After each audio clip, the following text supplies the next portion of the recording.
Herkese merhabalar. Oldukça gecikmiş bir inceleme videosuyla karşınızdayız. 2023'ün Ağustos ayında aldığımız motoru 2025 ayının Temmuz-Ağustos sonu başı gibi size ulaşacak bu. Neredeyse 2 yıl sonra inceleme videosuyla karşınızdayız. Bu motor şu anda 11.000 kilometrede. Tamamını biz kullandık. Bunun en az yarısı Avrupa yollarında oldu. O seriyi zaten takipçilerimiz biliyor. Çok güzel yorumlar aldık. Hatta işte bizden izleyip cesaretle bu işe başlayanlar yazdılar bize. Çok güzel konuşmalar, arkadaşlıklar edindik. Ve bu motorla neler yaşadık, o yolculuk nasıl geçti, bunlardan da bahseden 2023 model NC750'yi anlatacağız size. 2025 modeliyle birlikte bazı değişiklikler aldı. Kabaca onlardan da bahsedeceğiz. Ne gibi farklar var? İşte sıfır yenisini mi alayım, ikinci elini alsam ne kadar büyük farklar var? Bunları da merak edenler için de açıklayıcı bir video olacak bu.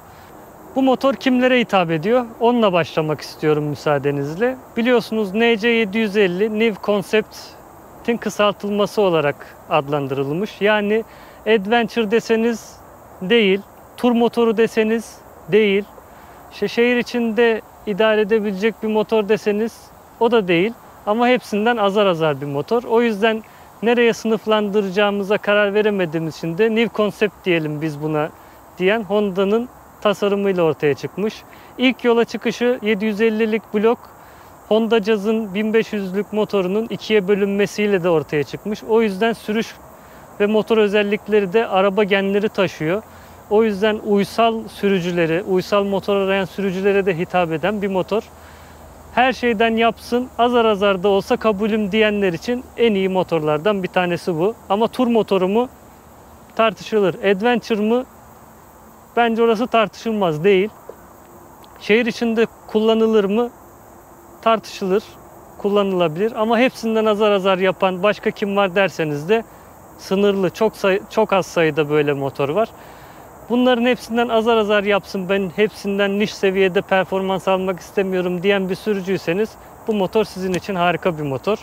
Ve en ayırt edici özelliği ise şuradaki deposu. Bunu sunan başka bir motor var mı ben bilmiyorum. Hiç de duymadım. En ayırt edici özelliği bu motosikletin buradaki gözü. Bir full face kask alacak büyüklükte ama kalıbına göre bazı kasklar sığmıyor. Örneğin biz tura gittiğimizde Nolan'ın N87 serisi kaskını kullanıyorduk. N87 serisi kaskın buraya interkomu da üstünde takılıyken sığıyordu. Nolan'ın N80.8 olan yeni serisine geçtim. O ise aynı bedende olmasına rağmen buraya sığmıyor. O yüzden eğer buraya kaskın sığması sizin için çok önemliyse almadan önce denemenizde fayda var. Ya ona uygun kaskla kullanacaksınız ya da sığmadığını bilerek buranın da çok işlevsel bir depo olarak kaskınızı almasa da başka birçok eşyanızı alacağını bilerek alacaksınız. Geçelim tasarımdan bahsedelim. 2023 modelinde mavi rengi vardı. Yeni modellerinde bu yok. Ayırt edici bir renk olarak yeşil var şu anda. Ben 2023 yılında en çok beğendiğim rengine aslında tesadüfen denk gelerek almış oldum. Buradaki gri detaylarıyla, yine yan tarafındaki gri detaylarıyla, metalik detaylarıyla bence oldukça güzel bir renk bu. Üzerinde orta sehpa dahili olarak gelmiyor. Koruma demiri yine aynı şekilde gelmiyor. Standart camla geliyor. Bunların hangisini neden seçtim onları söyleyeyim. Tur camı aldım. Ama keşke biraz daha uzun olsaydı dedirtti bana. Üstüne ama deflektör takmadım. Çok böyle iki parçalı şeyleri çok sevmiyorum. O yüzden mesela tur camını orijinalini tercih etmeyebilirsiniz. Koruma demiri olarak Honda'nın kendi koruma demiri bana sis farı aparatı gibi geliyor. Koruyuculuğu oldukça düşük gibi geliyor. O yüzden farklı bir markanın koruma demirini kullandım. Orta sehpasını, kendi orta sehpasını aldım. Onunla ilgili bir eleştirim olacak. Hatta size göstereyim. Şu anda benim giydiğim gibi ince tabanlı bir ayakkabı giyiyorsanız motorun ağırlığıyla ayağınız delinecek kadar acıyor ve kolay kalkmıyor. Orijinal çantalarını üçlü olarak, set olarak aldım. Bunu yan sanayi markalarda da, yani yine üst seviye Givi gibi, Shot gibi markaların da baktım. Bir bütünlük olarak orijinal çantasından yana karar kıldım. Onların da takıp çıkartması da oldukça kolay. Onu da size göstereceğim. Kontak anahtarıyla açılması benim için orijinal seçmekteki en büyük sebeplerden birisiydi. Akıllı çanta olsa kullanımı çok daha rahatlatacak. Çıkarmak içinse şurayı yukarıya çektiğinizde buradaki aparatlarını gevşek hale getiriyor. Aynı zamanda valiz gibi taşımanıza da yarayacak bu. Bu hale getirdikten sonra iki tarafından tutup kolayca alabiliyorsunuz. İşiniz bittiğinde de böyle valiz gibi götürebilirsiniz. Biz bunu turda sürekli böyle kullandık. Bizim valizimiz bunlardı. Bunu kilitli duruma getirmeden anahtarı bırakmıyor. Kilitlediğinizde ise artık burası kapanmıyor.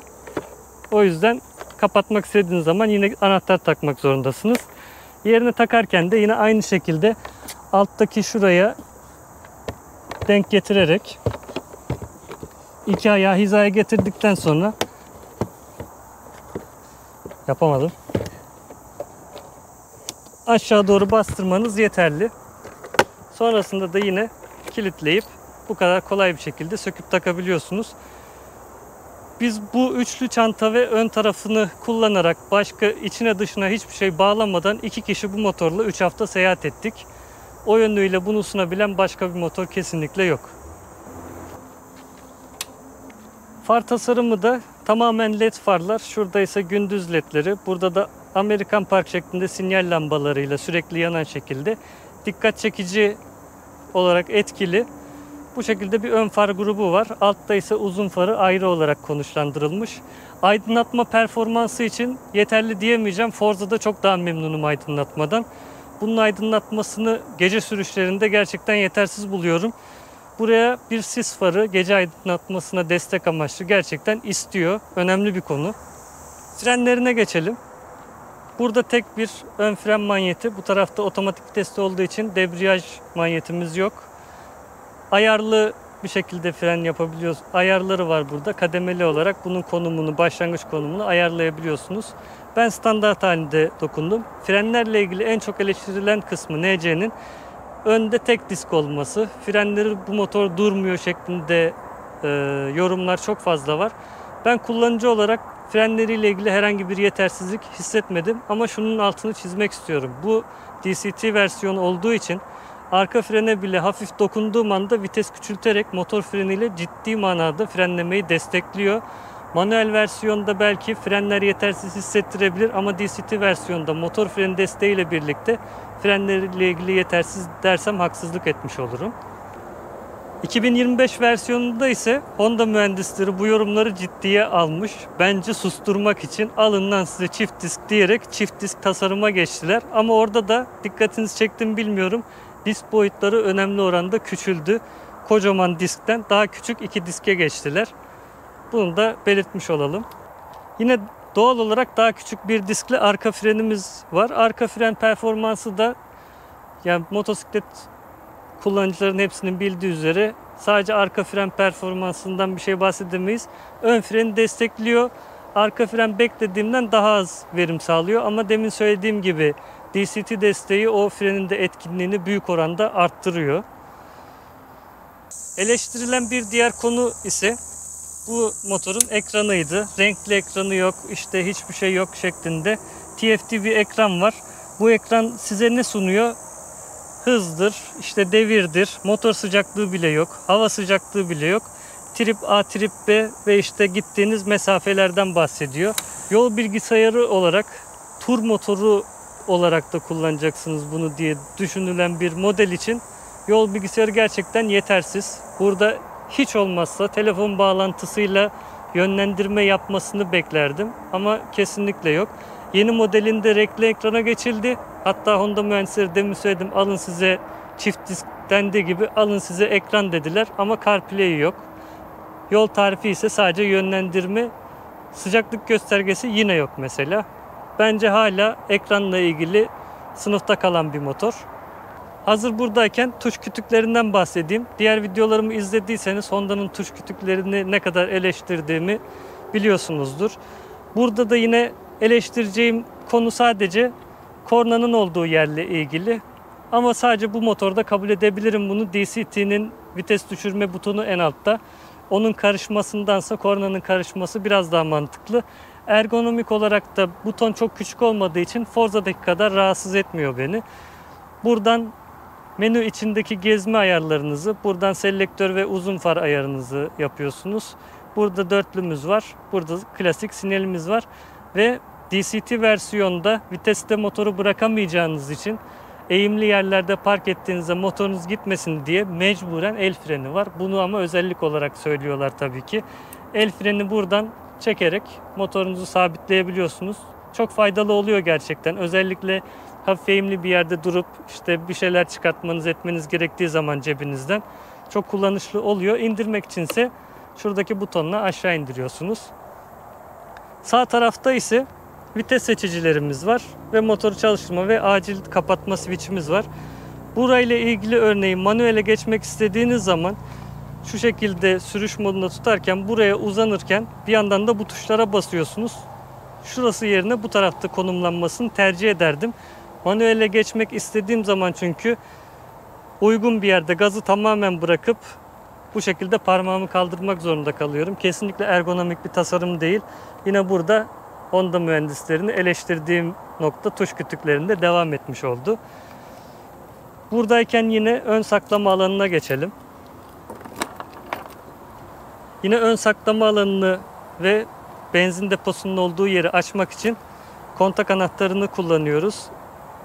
Buradan motor çalıştırmak için buradansa diğer iki demin söylediğim yere geliyoruz.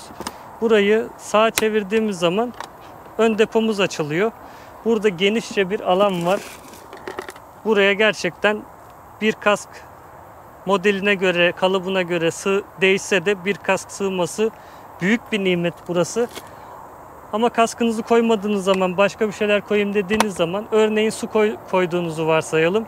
Uzun yolda motorun sıcaklığıyla birlikte orası ısınıyor ve motor sıcaklığından buradaki şeyler etkileniyor. O yüzden sıcaktan az etkilenen şeyleri burada depolamanızda fayda var. Kask haricinde. Yine yan çantalardan devam edelim.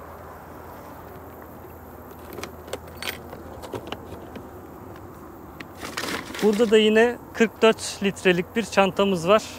Pardon 32. 32-33 litrelik yan çantalarımız var. Burası bir kask almıyor. Yeni versiyonlarda düzenledikleri çantalar biraz daha geniş. Yine işte kullanımda genişlemesi ne kadar etkili olur sizin takdiriniz. Bir kask almayacak seviyede bir çantası var burada. Açmak da şu şekilde açtığınızda direkt bırakmıyor. Biraz daha çekerek alıyorsunuz. Yanda da iplerle ayar klipsleri var. Kapatırken de yine benzer şekilde bastırarak kapatıyorsunuz. Kontak anahtarıyla açılıyor. Bir süre sonra hani açık bıraktım, öbür tarafı da açayım diyemiyorsunuz. Çünkü şu haliyle anahtarı bırakmıyor. Bu haliyle olduğu için bu çantadan bir şey aldım, dur öbüründen de bir şey alacağım dediğiniz zaman sürekli anahtar tak çıkart yapmak zorunda kalıyorsunuz. Bu da sıkıcı bir şey ama kontak anahtarı en azından. Onun dışında arka çantası 50 litrelik bir arka çanta var. Bunu da aynı şekilde kontak anahtarıyla açıyorsunuz. Burada sadece şunu isterdim. Burayı kaldırdığınızda şu çantanın biraz yukarı atmasını. Çünkü tutabileceğiniz bir yeri olmadığı için şuraya parmaklarınızı falan sokarak açmanız gerekiyor. En azından ya tutacak bir girinti ya da şunu yaptığınızda birazcık yukarı atması ve şuradan en azından rahat tutmanızı beklerdim. Buraya 2 tane full face kaskı sığdırabiliyorsunuz. Biraz çetrefilli olsa da alıştığınız zaman 2 tane full face kaskı buraya sığdırabiliyorsunuz. Şu anda da gördüğünüz gibi fazlasıyla dolu birçok şey var burada. Rahat bir şekilde açılıp kapanıyor. Buradaki anahtarı sol tarafa çevirdiğimizde ise benzin deposuna ulaşıyoruz. Benzinliklerde çoğunlukla başında durmanızı tavsiye ediyorum. Çünkü şurayı böyle bastırarak inatla kapatmaya çalışan pompacılarla defalarca karşılaştım. Şurayı parmağınızla hafifçe yukarı kaldırarak kapatmanız gerekiyor. En sona kadar çektiğinizde şu şekilde tutuyor. Orada mekanik bir girintiyle kilitlenmiş oluyor. O yüzden onu yukarıya kaldırarak kapatmanız gerekiyor. Bazen zorluyorlar onu. Yine önemli bir eleştiri konusu. Burayı açtığınız zaman depoyu doldurmaya başladınız. İşte nereye koysam diye düşünürken benzininiz doluyor zaten. Bunu koyacak bir yer olsa kullanışlı olur. Çok önemli mi? Bence büyük eleştiri konusu bu değil esasen. Burayla ilgili hani benzin kapağından daha çok şu sorunla karşılaşıyor insanlar. Tek başına yolculuk ediyorsanız çantaların haricinde arka selenin de üstünü çantalarla bağlayarak yolculuk yapmayı tercih ediyor insanlar doğal olarak. Burayı doldurduğunuz zaman, çantaları bağladığınız, sabitlediğiniz zaman yakıt almaya gittiğinizde burayı açmak için hepsini aşağı indirmeniz gerekiyor. Eğer dışarıya ben eşya bağlarım diye niyetlenerek bir motor alacaksanız bu motor sizin için doğru motor değil. Çünkü burası gerçekten ikinci benzin alışınızda eziyete dönüşmeye başlar. Önemli değil deseniz de. Bakım aralıklarından bahsedelim. 2023 modelinde 6000 kilometre ve 6 ay olarak kullanım kitapçığında yağ bakım aralığını gösteriyor. Avrupa versiyonunda aynı modelin birebir aynı olanının 12.000 kilometre ve 1 yıl olarak gözüküyordu. Şimdiki 2025 versiyonunun kullanım kitapçıklarını incelediğimde ise düzenli değiştirme ile ilgili bir süre gözükmüyor. 12.000 kilometre olarak bakım aralıkları gözüküyor. Daha evvelden Türkiye ve Avrupa arasında bir bakım aralığı farkı vardı. Şu anda o kalkmış gibi gözüküyor ama yetkili servisler bunu nasıl uyguluyor inanın bilmiyorum şu anda. Onun dışında bize bu uzun yol ne kadara mal oldu ondan da biraz bahsedeyim. 100 kilometre 4 litre ortalama ile ilerledik. Yol bilgisayarının en çok övebileceğim tarafı yakıt tüketimini %100 doğrulukla neredeyse söylüyor. Ne kadar yakıt tükettiğinizi litre cinsinden de söylediği için yakıtı Avrupa yollarında kendiniz dolduruyorsunuz büyük bir çoğunlukla. Örneğin 11.7 yazıyorsa 11.7 bastım pompadan. Küsuratına kadar birebir doğruydu. Yani 4 litre ortalamayla 100 kilometrede 5000 kilometre civarında yol yaptık. Yakıt masrafımızı güncel kurlara göre hesaplayabilirsiniz. Onun dışındaki her şey otel ve yemek masrafı. 4 litre ile uzun yolda seyahat edeceğinizi varsayabilirsiniz. Dediğim gibi performans ile konfor arasında bir tercihle sürüş yaptım. Daha ekonomik kesinlikle sürebilirsiniz. Ama çok düşsün 3.5'a düşürebilirdiniz o zaman da diyebilirim. Ve en önemlisi bizi en perişan eden tarafı selesiydi. Selesini sonradan bir kaplama yaptım. O zaman selesinde bir kaplama yoktu. Ve daha ilk haftanın sonunda artık çok affedersiniz götümüz bağımsızlığını ilan etti. Farklı bir dil konuşmaya başladı ve bağırıyordu gerçekten. O kadar rahatsız edici bir selesi var, orijinal selesi. O yüzden kesinlikle kaplama ya da daha farklı çözümler üretmeniz gerekiyor eğer tur yapacaksanız. Orijinal selesiyle asla yola çıkmayın. Trafik içinde nasıl bir şey? Ondan da böyle trafikteyken bahsetmiş olalım. Tabii artık yaz ayları, okullar kapalı, trafik yoğun değil. Bir de öğle saatlerindeyiz. Ama yine de fikir edinmek için yeterli şartlar var. Özellikle yan çantaları çıkarmadım ki aralara girişle ilgili nasıl hissediyoruz onu da görelim. Örneğin şu arası geniş zaten ama biraz tedirgin etse de geçebiliyoruz aradan. Motoru tek başına kullanıyorsanız yan çantalara aslında çok ihtiyacınız var diyemem. Çünkü bütün ekipmanlarınız sadece arka çantaya sığabiliyor. Ama 2 kişi olarak kullanıyorsanız yan çantalara günlük kullanımda da ihtiyacınız var. Biz şehir içi için ihtiyacımızı Forza ile karşılıyoruz. Forza ile zaten biliyorsunuz geniş saklama alanları var. O ihtiyacımızı karşılıyor. Ama bazen keyfi olarak bunu da şehir içinde kullandığımızda ya da biraz daha uzun sayılabilecek şöyle diyebiliriz. GS'lerle geçilen dalga gibi Şile'ye gözleme gideceğimiz gibi rotalarda yine bu motoru kullanıyoruz. O zaman 2 kişiysek yan çantalara, ekipmanlar için ihtiyaç duyuyoruz kesinlikle. Bu durumda yan çantalarla kullandığınız zaman trafikte biraz tedirgin ediyor ama şöyle ayarlayan çantaları da öndeki gidon üstündeki aynaların genişliği kadar bir yerden geçiyorsanız tabii ki aynaların izine dikkat etmeniz lazım. Hani yükseklikten dolayı kurtarıyor değil de genişlik olarak aynalarınız kurtarıyorsa yan çantalarda geçiyor aradan. Bu aradan zorlasam sığabilir ama ön tarafına takılacağım arabanın, o yüzden girmiyorum. Yan çantalarım olmasaydı rahatlıkla geçebilirdim buradan.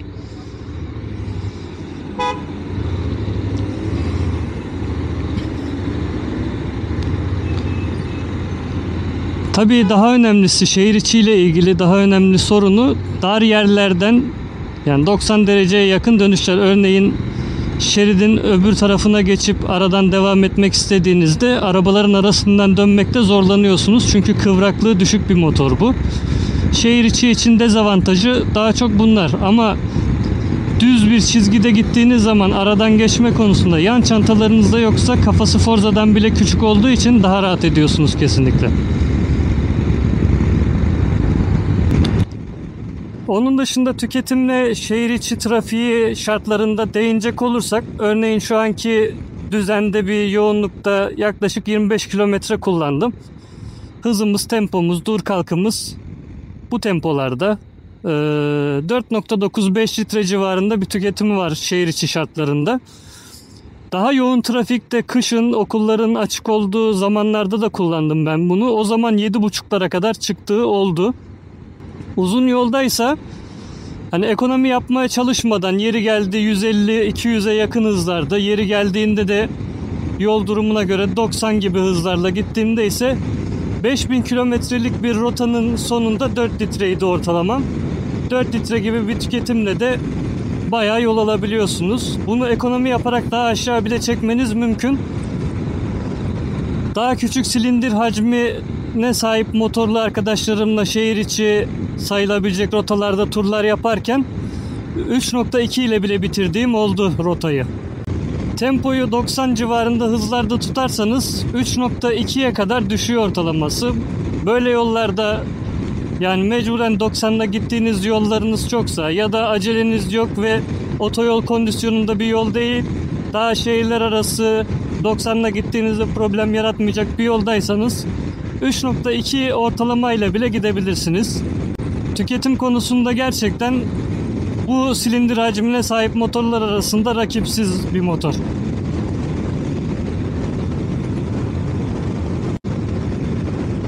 Tüketimle ilgili şöyle bir şeyler söyleyebilirim ayrıca. Turdan sonra ağırlıklı olarak, yani İstanbul'un dışına turdan sonra hiç çıkmadım. 1400 kilometrenin ortalaması 4.3 litre şu an için. Bunun ağırlıklı kısmı sakin trafikte kullanıldı. Yine ama şehir içi trafiği. 1400 kilometrenin ortalaması 4.3. Bunu sıfırlamayacağım. Sıfırlayıp hani buranın şu anki sürüşte ne oluyor onu söyleyebilirdim. Onun yerine her yakıt aldığımda otomatik sıfırlanan A tribini sıfırlayalım. Bize fikir versin en azından. Şu an 90 kilometrelik bir tempoyla ilerliyoruz. Bir 5-10 kilometre sonranın ortalamasını bakmış olabiliriz. Böyle bir hemen test de yapalım hep beraber. Hem de yol şartları ile ilgili nasıl, yol şartlarında nasıl tüketimler veriyor fikir verecek bize.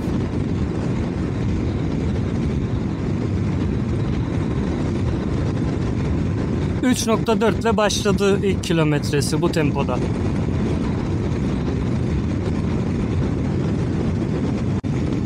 Hatta bu sapaktan biraz daha kırsal yola girelim.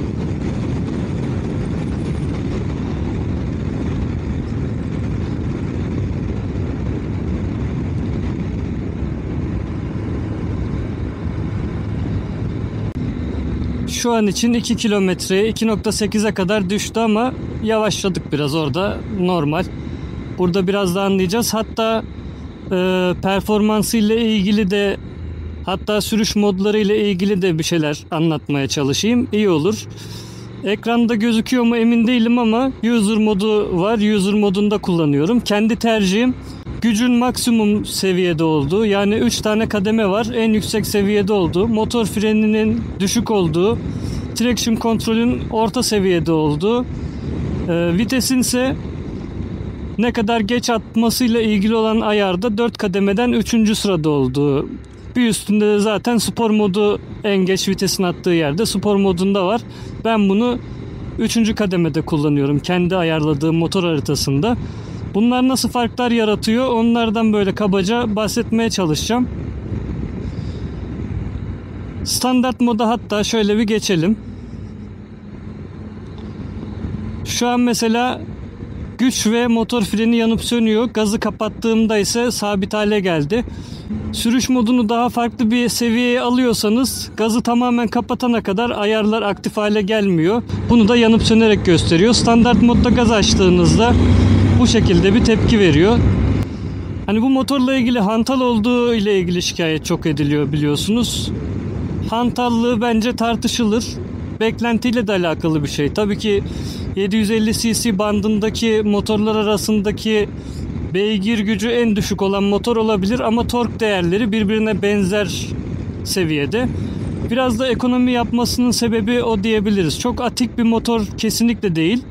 Ama beklentiniz de o yönde değilse beklediğinizden fazlasını tabii ki veremeyecektir motor. Standart modda gördüğünüz gibi çok hızlı bir şekilde vitesi hemen bir üste taşıma üstüne kurulu. Bu düz yollarda çok problem değil. Ekonomide çok fayda sağlıyor, onu belirteyim. Düz yollarda çok problem değil ama rampalı yerlerde, özellikle düşük hızlarda kullanmanıza sebep olacak kadar virajlarda söz konusuysa oldukça alt devirlerde kalkış yapmaya çalışır hale geliyor. Bu bazen sinir bozucu ve sıkıcı olabiliyor. Ben o yüzden kullanıcı modunda vitesi biraz daha geç atacak hale getirdim. Örneğin şu anda mesela 2000 devirle 4. viteste hafif eğimli bir yokuş çıkıyoruz. Rahatsızlık veriyor mu? Vermiyor. Ama biraz daha dik olduğunda böyle viraja da girdiğinizde iyice boğuluyor gibi hissettiriyor. Onun dışında spor moda geçtim. Şu an 3 tane modu fark ediyorsanız vites dışında yanıp sönüyor. Gazı bir kere kapattım. Hepsini sabitledim. Zaten şimdiden daha yüksek bir devirle ilerlemeye başladık. Yokuş inmemize rağmen vitesi yükseltmedi. Demin yokuş çıktığımız viteste şu an yokuş iniyoruz. Ve hala vitesi bir üste taşımadı. Şöyle biraz daha ilerleyelim. Hatta biraz gaz da açayım. Şu an tapa gaz yapmadım. Hafif açtım. 4000 devirdeyiz. Hala vites atmadı. Bunu gerçekten spor sürdüğünüz zaman ise motor freni de fazlasıyla eşlik ediyor size. Gördüğünüz gibi hafif frenlememle hemen bir üst devirlere tekrar çıktı. Şöyle bir gaz açalım hatta. 7000 devirde ancak vites atıyor gördüğünüz gibi. Zaten bu motor 8000 devir çeviriyor. Bunu kırmızı bölgeye kadar zorluyor bu motoru spor modu ve bütün performansını size sunuyor. Gerçekten sportif sürüş yapmak istediğiniz zaman keyifli bir mod. Ama onun dışında günlük kullanımda standart da yeterli. Ben çoğunlukla kendi ayarladığım modda kullanıyorum. Yağmur moduna geçelim şimdi. Burada ise hem motor freni oldukça düşük hem de vitesi olabildiğince erken bir üst viteslere çıkartıyor. Traction ise maksimum seviyede. En ufak patinaj ihtimalinde hemen traction devreye giriyor. Motor gücü oldukça düşük.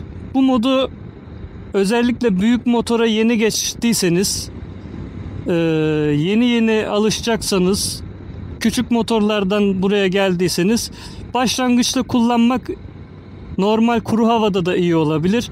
Çünkü mesela burada gaz açtığımda hızlanması bu şekilde görüyorsunuz. Deminki ile arasında dağlar var. Zaten beygir gücü olarak da aşağı yukarı 1/3'e kadar düşüyor bu modda.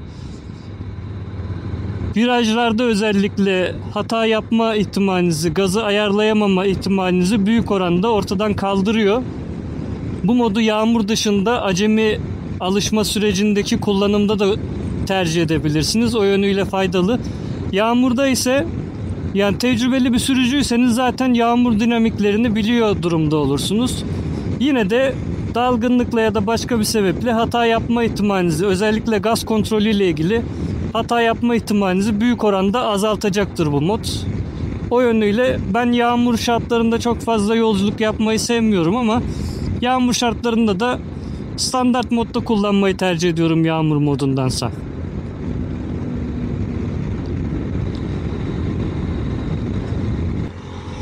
Şimdi arkamdaki arabaları bir göndereyim. Şu an mesela buraya gelirkenki tempomuzda 8 kilometrenin ortalaması 3,1 litre şeklinde. Yol az sonra viraja gireceği için çok hızlanamayacağım ama 18'den şöyle tapa gazı açtım. Hemen 100'e ulaşıyor gördüğünüz gibi. Bu silindir hacmine sahip diğer motorlarda burada çok daha büyük hisler alıyorsunuz tabii ki. Ama bununki de böyle. Kullanıcı modundaydık. Bir de bunun aynısını power modunda yapalım, spor modunda yapalım. Tabii biraz daha viraj var şu anda. 20 civarında tekrar açıyorum gazı.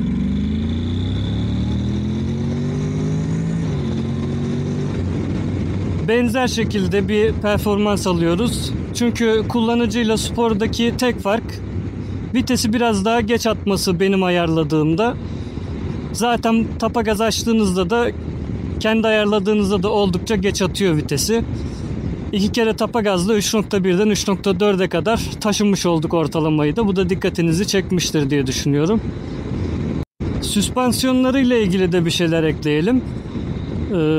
Bozuk yollarda, engebeli yollarda kullanmak için uygun bir motor dersek biraz abartmış oluruz. Ama sizi böyle hafif arazi koşullarında, bozuk yollarda özellikle üzmeyecektir bu motor. Ama bütün bozuklukları çok iyi absorbe ediyor diyemeyiz. Zaten bu motor her şeyden azar azar, hiçbir şeyden tam böyle performans vermeyen bir motor. O yüzden aslında bizim standartlarımız için Türkiye şartlarında her şeyden azar azar yapsın, ben sadece bir tane motor alacağım dediğiniz zaman da size bunu karşılayan en iyi motorlardan bir tanesi diyebiliriz. Sele konforuysa en kötü konularımızdan bir tanesi. Uzun turlara da böyle hizmet edecek bir motor gibi düşündüğünüz zaman sele ile ilgili ciddi problemler yaşayacaksınız. Bizim işte 5000 kilometrelik Avrupa turumuzda en büyük sorunumuz selelerle uzun süre temas halinde olan popolarımızdı. Gerçekten en çok zorlayan kısmı bizim bu turun selesi oldu bu motorun. Onun dışında her şeyden çok mutluyduk diyebiliriz. Ama selesi gerçekten tur için uygun değil. Sürüşle ilgili bence yeterince bilgi verdik. Söyleyeceklerim bu kadar sürüşle ilgili.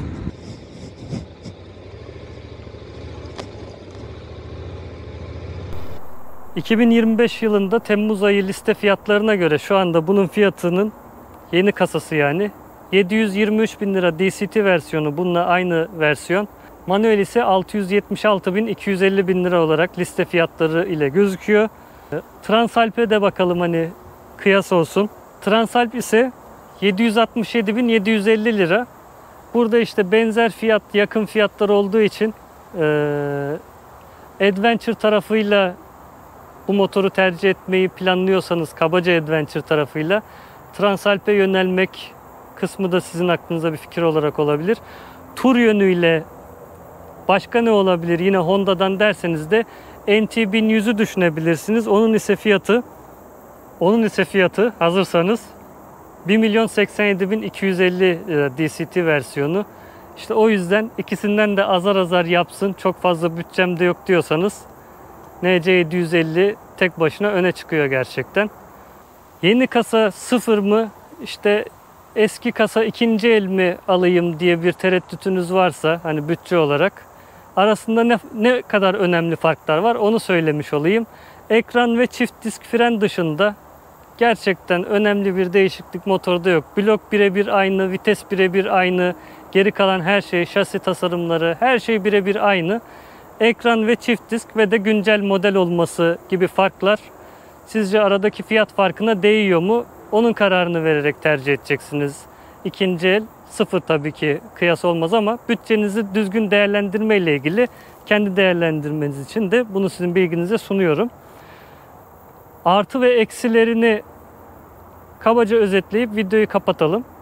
Dediğim gibi her şeyden azar azar yapsın, hiçbir şey tam yapmasa da olur şeklinde bir motor arıyorsanız bu motor çok güzel bir motor ve buna yaklaşabilen o konuda hiçbir motor bence yok.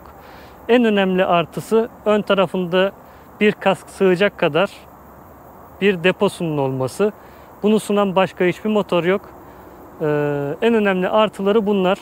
Yine önemli bir artı, düşük devir ve araba genleri taşıyan bir motora sahip olmasıyla da Hem uzun ömürlülüğüyle öne çıkmış hem de tüketim olarak diğer motorlardan ayrılan bir tarafı var. Bunlar en ayırt edici artıları bu motorun.